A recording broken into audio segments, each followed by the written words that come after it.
Welcome to week 7.5 of MUS 654, where we've bizarrely in our academic year at Chichester, we've had a week gap in the middle of the semester, which is called Reading Week, and everybody's supposed to do lots of reading.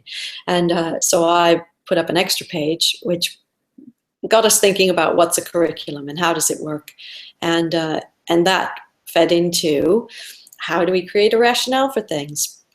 And one of the things that is on there that I found useful was actually bringing in the idea of storytelling and how that can help us when we think about music, interaction, and different sorts of curriculum. So we're hoping to be joined by a couple of other people, but at the moment it's me and our faithful every week, Pete, who's there.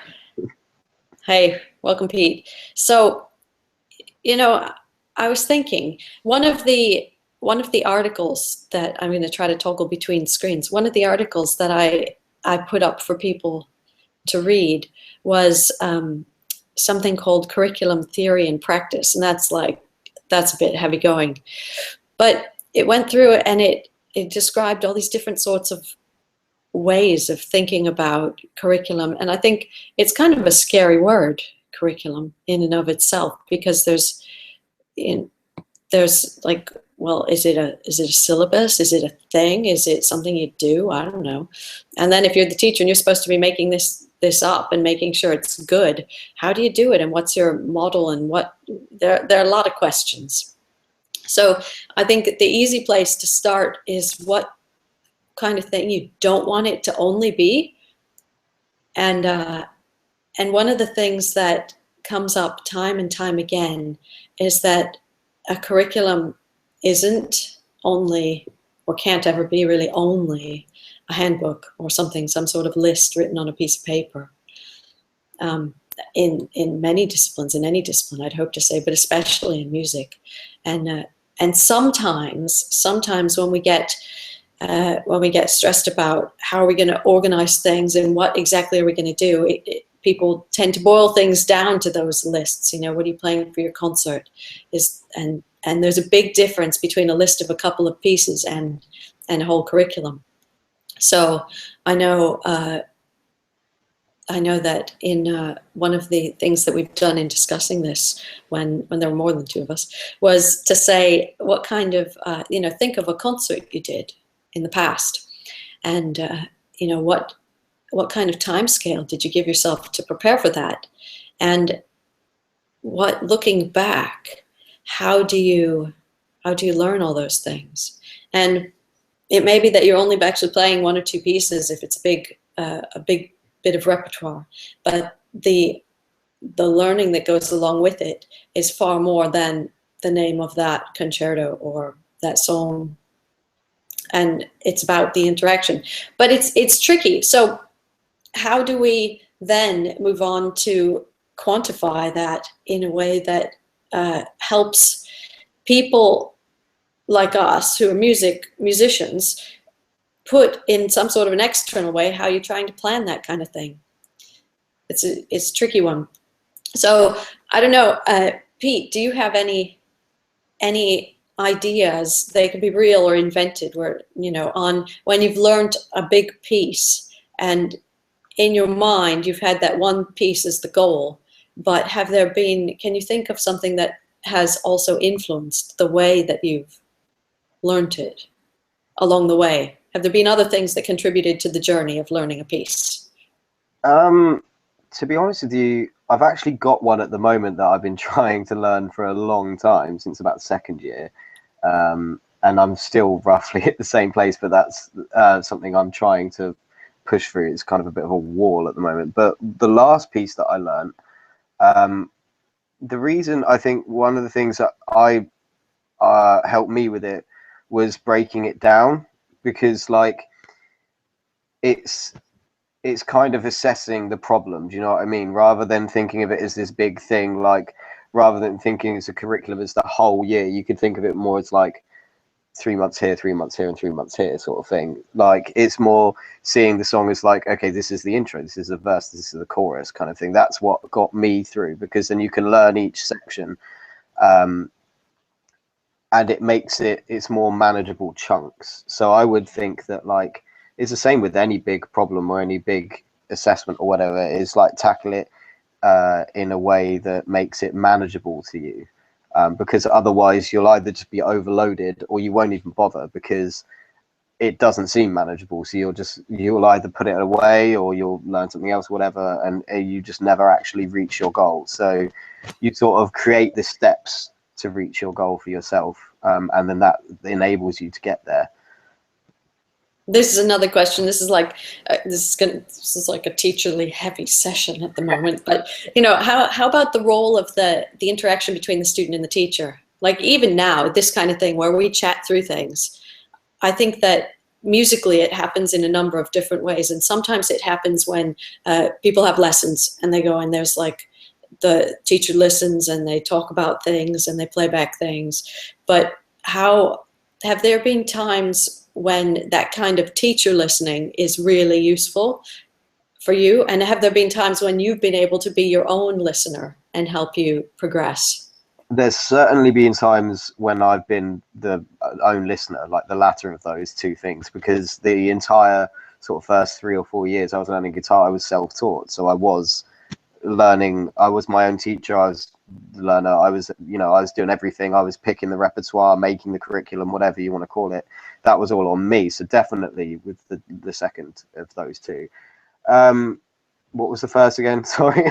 No, when the teacher helps. So yeah. sort of communication between people, really. Yeah, when I went to college for the first time, and I had the first guitar lesson I've ever had, it was the strangest thing, because, like I said prior to that, I'd never had that before, so it was an entirely different shift. I've had teachers before, like including yourself, that it's a crazy learning experience, because it's like you have this way in your head that you're taught to learn, if you know what I mean. Like, it's hard to explain. When you're in school, there's very much the kind of leveled thing where I'm the teacher and I dictate to you how to learn, and that's kind of how everybody perceives learning, from my experience anyway. So to have teachers that disagree with that or go against it or whatever is quite refreshing, and can be very useful. Often is the most useful teachers. So I think, yeah, definitely that I've had both of those experiences probably. Yeah, I was going to say, sometimes learning to be your own teacher, or a sort of have a real dialogue between the teacher and the student is a tricky one, because especially in many traditional music lessons, people tend to take that almost subservient role as the student, and get really, I know I used to get terrified to go to my lessons. Of course, you want to do your best and you really respect what that person is, what they have to offer you. But it used to be like a huge sort of, and for a long time, I didn't respect my own opinion or believe that I could listen to myself and actually have any critical insight into what I was doing. And I think understanding that, yes, a teacher, of course, you go to somebody very respected, they can give you advice, but also you can reflect and learn on your own, and your peers can give you great feedback and advice. I think all of that comes together to build part of the curriculum. It's all part of the learning process, that sort of interaction.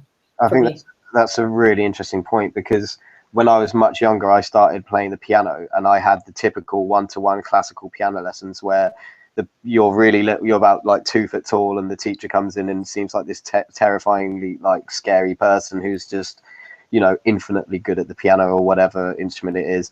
And just terrifies you, and you're like, oh my god, because they're so amazing, and you're like, I'm never going to be able to do that kind of thing. And I was scared of my lessons as well, so I definitely relate to that. So I've had that experience, and then I've had the teacher myself thing as well, and then learning from peers. I did that in college. We used to have jams all the time with me and my friends, so I've had all kind of the range of experiences, and I definitely think that it's healthy to respect your own opinion, because you really, because at the end of the day you're going to be doing it, so you really need to know, to believe in yourself and think that what you're doing is of value, because otherwise how are you going to convince anybody else if you think that what you're doing is rubbish? So Definitely.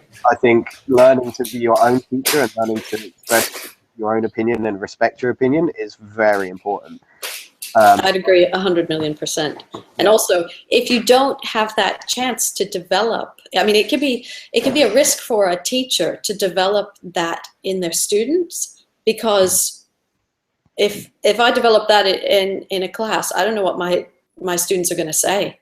They may say something that I'm not prepared for. They may take the learning in a different direction, and to give them that freedom is important, to show that I trust them, but also you can go in, when you go in new directions, you can have fantastic outcomes. Yeah. Just earlier today, one of my students was trying to convince me that I should take that risk and open something up to a class, and that we might have some fantastic outcomes. And you know, sometimes everybody needs to be reminded of those things, that it's worth it. I think I now being where I am, I don't think I could have a teacher that was the typical kind of sense like I described with my piano lessons, like where it's I think of it as an outdated kind of archaic way of teaching now, because I just don't learn like that. I have to be able to relate on some level, like, to my teacher, because otherwise there's nothing there, and I kind of they seem, to me it's like whatever you're doing is unreachable to me, and the only way I'm gonna learn is by thinking that's really cool, how do I do that? And if I'm like, oh my god, that's crazy scary, I'm never going to be able to do that, that's not a great environment for learning. So I think that's why I have to relate to my teachers, no matter how they can still be that good, but they have to be able to portray it or put it across, whatever, in a way that makes it reachable. Yep, it's impossible to go back once you know how to think for yourself. Yeah. And it's yeah, definitely, and that's a good thing. That's definitely a good thing. I think it's important for the student, but I think it's quite scary as a teacher, because it's sort of empowering your students to almost like sort of negate you in a way, like Surpass you, hopefully one day. Yeah, You know, I guess that's the teacher's goal, though, isn't it? it should be. I think so. They want to make the student as good, if not better than them, hopefully. Yeah. So if we go back to the topic of how are we going to create this sort of rationale for what we're doing, and how we guide ourselves into planning for things, then I think understanding the processes is one of the important things, because you can't necessarily plan for the specific outcomes, as it's going to change with the mix. If we suddenly did get another person joining us in now, then it would change. And if we had a strict script planned out, we wouldn't stick to it, because it would change. But if we understand the process of, you know, we're going to be talking about these sorts of things, and we want to work together off, you know, do you get what I mean? Do you agree? Yeah. You're allowed to not agree. No, I would. I'm awful at sticking to a script anyway. To me, I'm the kind of guy that has to have the bullet points in the PowerPoint, because otherwise, just like notes to remind you, because that's fine, because otherwise you'd forget. But yeah, I can't, if I'm not a person that has to write everything down and be like, so then they said this, and it just doesn't work to me. No. But so what about the storytelling thing? So especially if we're teaching, not teaching, thinking about teaching different people. So obviously if we're learners, well, I think it's useful for us too, but especially if we've got young learners, I think stories are brilliant. Definitely. The thing with stories is they're exciting, and kids love to be inspired, and like, anyone likes to be inspired, really. But it fires up their imagination, and when kids are kids and they're young, they're just sponges. They just learn everything. They just soak up intelligence and knowledge and everything. So it's even more. It's like putting fuel on a fire. Do you know what I mean? It's like it it ignites them to a point where they just won't stop learning, and that's why I think they're a like great tool. And on the most fundamental level, stories have, well, you play the guitar, I play the cello. Most of the things that we play on our instruments don't have words, and with a story you can make up the words, but also you can incorporate images that that the student could make up. It doesn't mean that you have to push it onto them, but if there's a bit of music, and even today I asked somebody that played something, I said, what does it mean? And they said, I don't know. I said, what's it about? I don't know.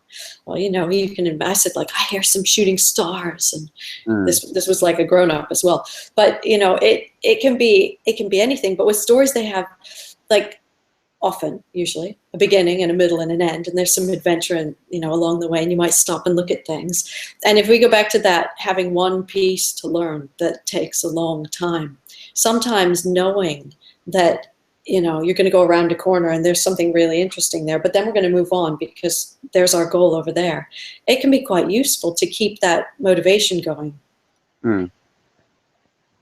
Yeah, it's learning a piece is similar to the stories in the way that it's like a journey. Like you don't just learn a piece, you kind of embark on learning a piece. It's like a big like stepping stone towards essentially gaining another skill. Like it's another notch on your belt that, like, yeah, yes, I can do this extra thing now. I've sort of leveled up in a way, like and that's why, like, I really like the guitar, because it's like the RPG that you can never complete. It's that game that never ends. Do you know what I mean? So yeah, like, definitely great journeys. And learning a piece, it is a great story in itself, because you learn from learning. And that sounds weird, but just challenging yourself and pushing yourself, you actually learn more about yourself, like internally, like in all different ways, whether that's emotionally, physically, like, oh man, I need to, you know, my hands need to be stronger there, or I need to whatever, like get better stamina here, or,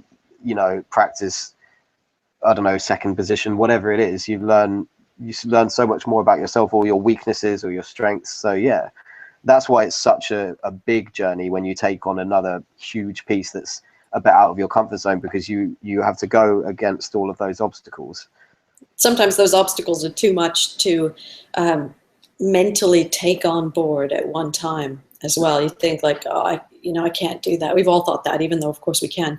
But you know, whether it's the physical challenge or the stamina or the mental understanding of a complex concept, or, you know, fine-tuning something, and then you think, actually, I can't focus on the intonation and the physical movement and this all at the same time. Yeah. Sometimes that tool of having a story, or elements of a story, can make it easier. It's like one of my favorite things comes from astronomy. My husband's an astronomer, amongst other things, but he there's this actual thing where, and now I've forgotten what it's actually called, but if you look in the night sky and you try to look at a faint object on purpose, and you look right at it, so you look right at you, then you can't see it. But if you look off to the side, then what happens is you look at the darkness, and your eye gets used to the darkness, and then the thing that you couldn't see looks like it's a bit brighter, and then you can see it.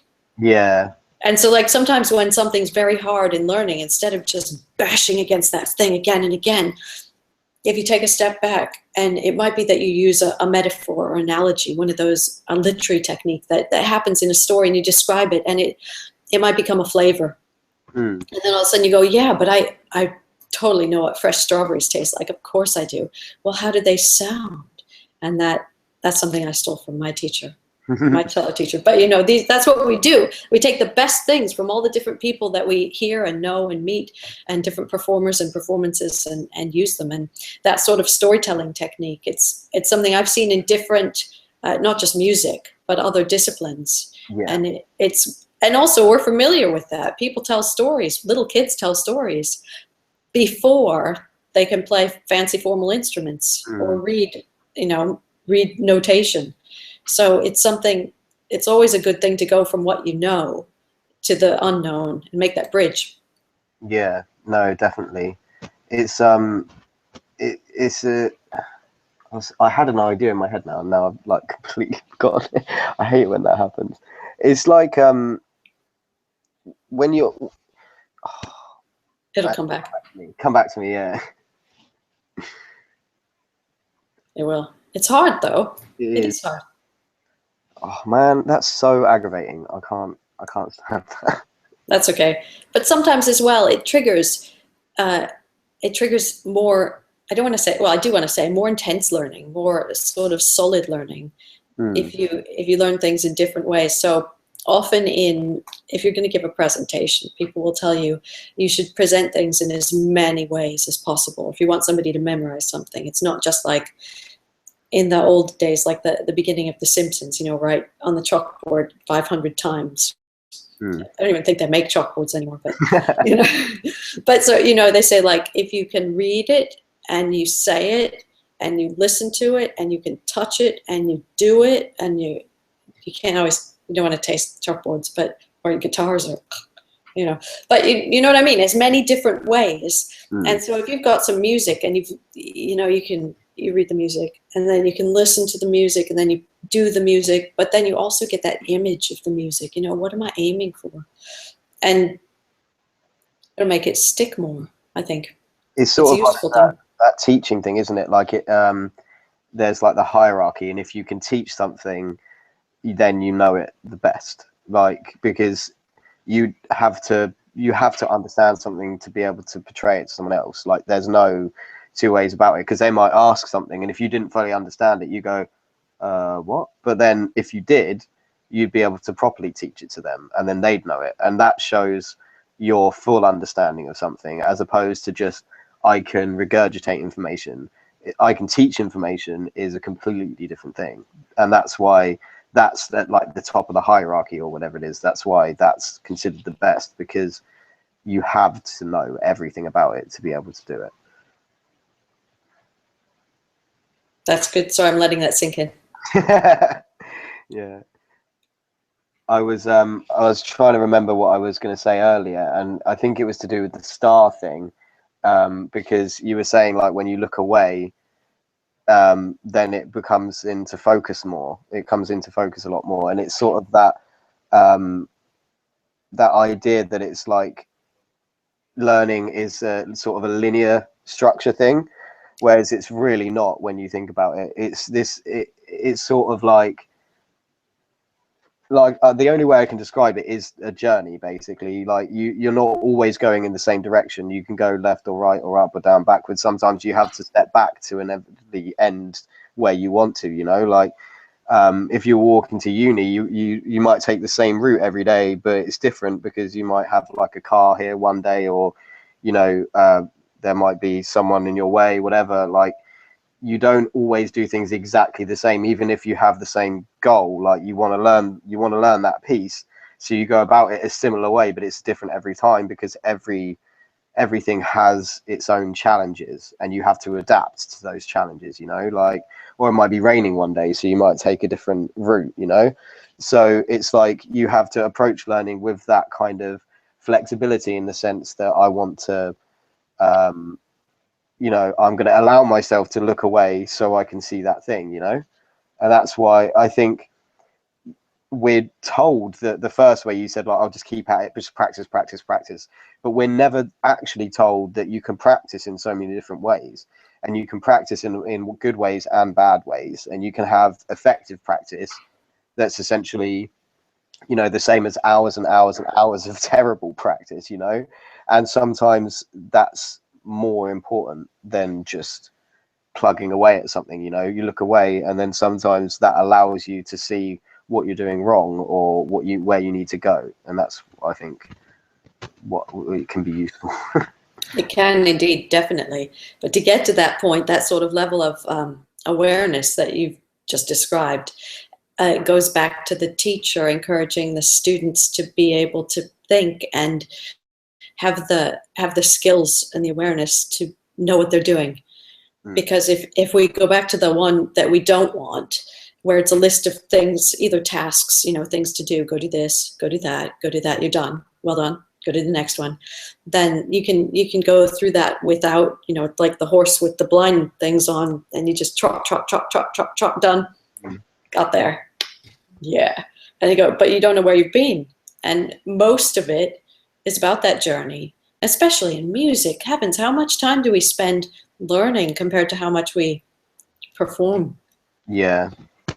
It's a, but I mean, that learning can be performing too. That sounds tacky, but it's true. We need to practice that. But so when planning this for somebody else, if you're the teacher, it's a funny thing because, like you said, you don't want to go back and have the teacher that tells you what to do. So, but you do want to have some sort of, not reliance is the wrong word, but you want to have a guide that's going to help show you the way. And when you do hit the wall, because everybody does it, say something that guides you in a way that you can look to the side and realize how to be effective and move on. So I think your guide is going to be, you're going to watch back that bit, your speech there that you just said, and then you're going to be like, now I know how to practice that piece. Yeah. It's I think guide is one of the best words I could probably think of to describe a teacher, because they're almost just like enabling you to do what you want to do. They're not telling you how to do it. And I think that's one of the fundamental differences between this idea that we're taught of teachers, i.e. the kind of dictating, now do this, now do that, we've done this, or when some, like a lot of the time I find that the latter forward thinking teachers have students come and ask them questions a lot, and that's what you want. You want to ignite that kind of spark in them to be like, actually, what's that? Do you know what I mean? And then that shows that they're interested and shows that they have that, I want to learn, I want to know what this is or how to do it. And if you look at all the best musicians, like so many of them just question things or like disrupt the status quo. Do you know what I mean? That's why they were so good, because they were thinking in a different way, or they were doing things in a different way. And if you just agree or go with this blinders, like you said, like the whole forward, if you just go with that, you're never going to be able to break out of the box because you've been told to stay in the box. That's not saying teachers don't have goals for people. Oh, and no. they don't have little outcomes along the way, and they don't have big mile markers. But they're you encourage that, like, yeah. you don't dictate it. I think that's the difference for me. It's not the end. No. Yeah, that's really good. Do we have any final thoughts? So yeah, nearly. So, but the idea of a curriculum, I'd encourage people, go back and read some of that stuff. Read the articles and think about it. And I know not all, well, none of them, maybe one, very few are music. But think about how and why and what you can take from it. And think what you can take from teachers you've had, both good and bad. If you've had a teacher that you didn't get on with, how can you do it differently? How would you be a guide for someone else, and how can you be a guide for yourself? And for those of you who are making a curriculum for the class, the actual following along and devising something, then think of how you might write in some of these ideas about process in a way that don't dictate, but that show that you're engaging with the other person, learning together. I think that's an interesting one as well.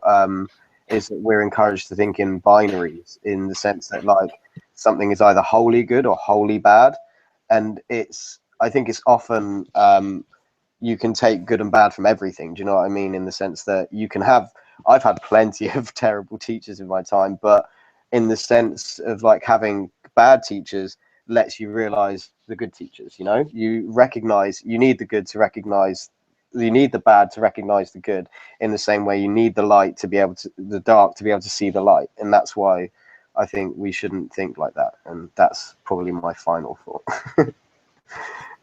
Brilliant. So on that note, we will catch you next week, hopefully with a few added people, because it's always good to have me and Pete here, but the more the merrier. If you'd like to join us, let either one of us know. See you next week. Bye.